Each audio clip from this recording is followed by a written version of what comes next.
In the summer of 1938, an Adelaide teenager left a note to his parents saying, "Now you have one less mouth to feed." And then he rode his pushbike to Sydney to pursue his dream of becoming a cartoonist. It was the start of a remarkable journey that saw George Sprod survive as a POW under the Japanese in the notorious Changi prison and then achieve his goal. He died 7 years ago, and now his nephew has rediscovered his uncle's life's work, and he wants to show the world.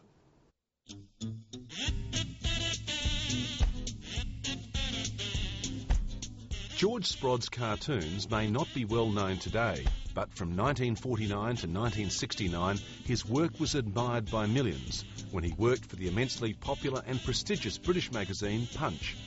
He's far better known in the UK than Australia, where the Duke of Edinburgh is one of the more notable private collectors of his whimsical work. He tended to sit in his own little corner and just observe the world. David Sprod only met his Uncle George a few times, and although he's worked most of his life as a rural doctor, he's obviously inherited some of his artistic skill, and he now devotes less time to medicine and more time to art, particularly his uncle's. I think George can probably take the blame for that. He managed to keep a lifelong entire collection of his work, including old diaries from when he was a school child, to clippings from all the newspapers that he'd been published in, to all of his original drawings, which is kept unbeknown to pretty well everyone. This is a very interesting thing. It's a 90-page book. Last year he completed a first-class honours thesis in fine art on his late uncle's work. That led to an exhibition in Adelaide, another will be part of History Week in Sydney in September, and then it's on to London, where another show is being planned at the British Cartoon Museum. All because David is now the custodian of George's legacy. My father inherited them when he passed away a few years ago, and now my father's passed away, so I've inherited the responsibility of looking after this wonderful collection. There are more than 1,000 cartoons in the George Sprod collection. Some of the earliest are from his time in the army. When the war broke out, he lied about his age and joined up. After the fall of Singapore, he spent 3.5 years as a POW under the Japanese in the notorious Changi prison, and he worked on the Thai-Burma Railway. The Changi period is where he really consolidated what he wanted to do, so that by the time he got out of Changi, he knew exactly what he wanted to do and came back and succeeded quite well. In Changi, he met other cartoonists like Ronald Searle from England. He worked together on plays and art shows, and he also edited a magazine that was designed for the sick people. Changi and the Burma Railway may look like a lot of fun in the Sprod cartoons, but the reality was the opposite. It was a living hell that claimed thousands of lives, and humour was a key to sanity and survival.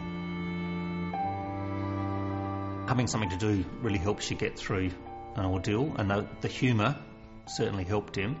I think his personality really helped him, though. I think just being outside of the bigger picture and sitting aside, he could see what was going on, and he could fit in better in that sort of situation than perhaps he does in normal society.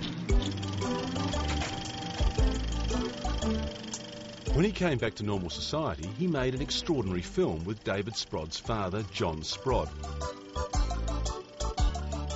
It's called Christmas Crackers, and it's much more than a home movie. It's a piece of history, and it's now a central part of the exhibition. It tells the story of the 3 Sprod brothers and Dan Carter, who married their sister. They all went away to war, and remarkably, they all came home. The short film shows their homecoming in 1945 and life on the home front while they were away.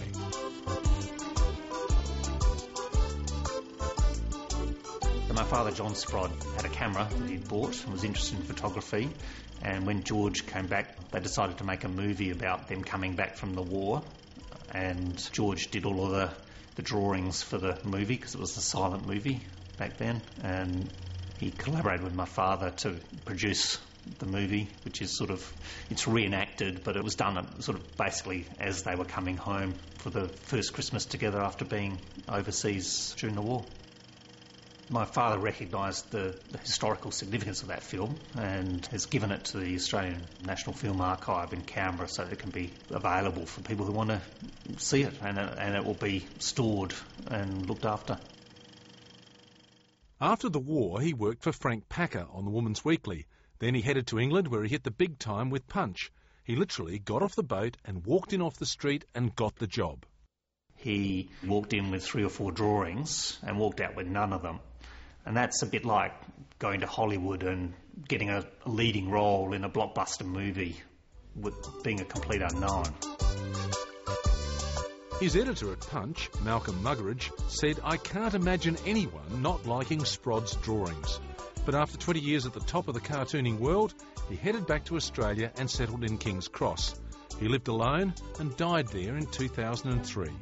And if his nephew has his way, he may be gone, but he won't be forgotten. I think George is one of our most successful cartoonists. It's just that his success was probably in England rather than here, so he's not very well recognised. And I'd like to change that if I can, because I think he had a lot to offer.